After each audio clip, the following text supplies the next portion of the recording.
అయితే అసలు ఎలా జరిగింది? మున్సిపల్ వాటర్ లో ఇంత కంటామినేషన్ జరిగి ప్రజలు ఎందుకు చనిపోయారు అనే దాని మీద అక్కడ చాలా చర్చ జరుగుతుందన్నమాట. యాక్చువల్లీ అక్కడ ఒక పబ్లిక్ టాయిలెట్ లోని డ్రైనేజ్ లీకేజ్ అనేది ఈ పైప్ లైన్ లోకి బ్రీచ్ అయిపోయింది అనమాట. అంటే పబ్లిక్ టాయిలెట్ లో వాటర్ వచ్చి ఈ పైప్ లైన్ లో కలిసాయి. అంటే పైప్ లైన్ లో సరిగ్గా మెయింటైన్ చేయలేదన్నమాట. దాంతో అధికారుల నిర్లక్ష్యం కావచ్చు, లేదా అడ్మినిస్ట్రేటివ్ ఓవర్లుక్ కావచ్చు, ఏదైనా కావచ్చు, కానీ బ్యాక్టీరియాతో కూడిన వాటర్ ప్రజలకు అందింది. అదే వాళ్ళు కన్సూమ్ చేశారు. దాంతో హాస్పిటల్ పాలయ్యారు. 11 మంది చనిపోయారనమాట.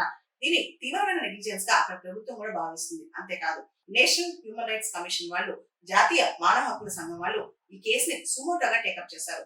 ఇది విక్టిమ్స్ యొక్క మానవ హక్కులకు సంబంధించిన అంశం అని చెప్పి, అదే విధంగా వాళ్ళ ప్రాణాలను హరించే విధంగా ఇలాంటి కంటామినేటెడ్ వాటర్ ఎలా సప్లై అయిందని చెప్పి కూడా వాళ్ళు ఇప్పుడు దానిపైన ఎంక్వైరీ చేస్తున్నారనమాట.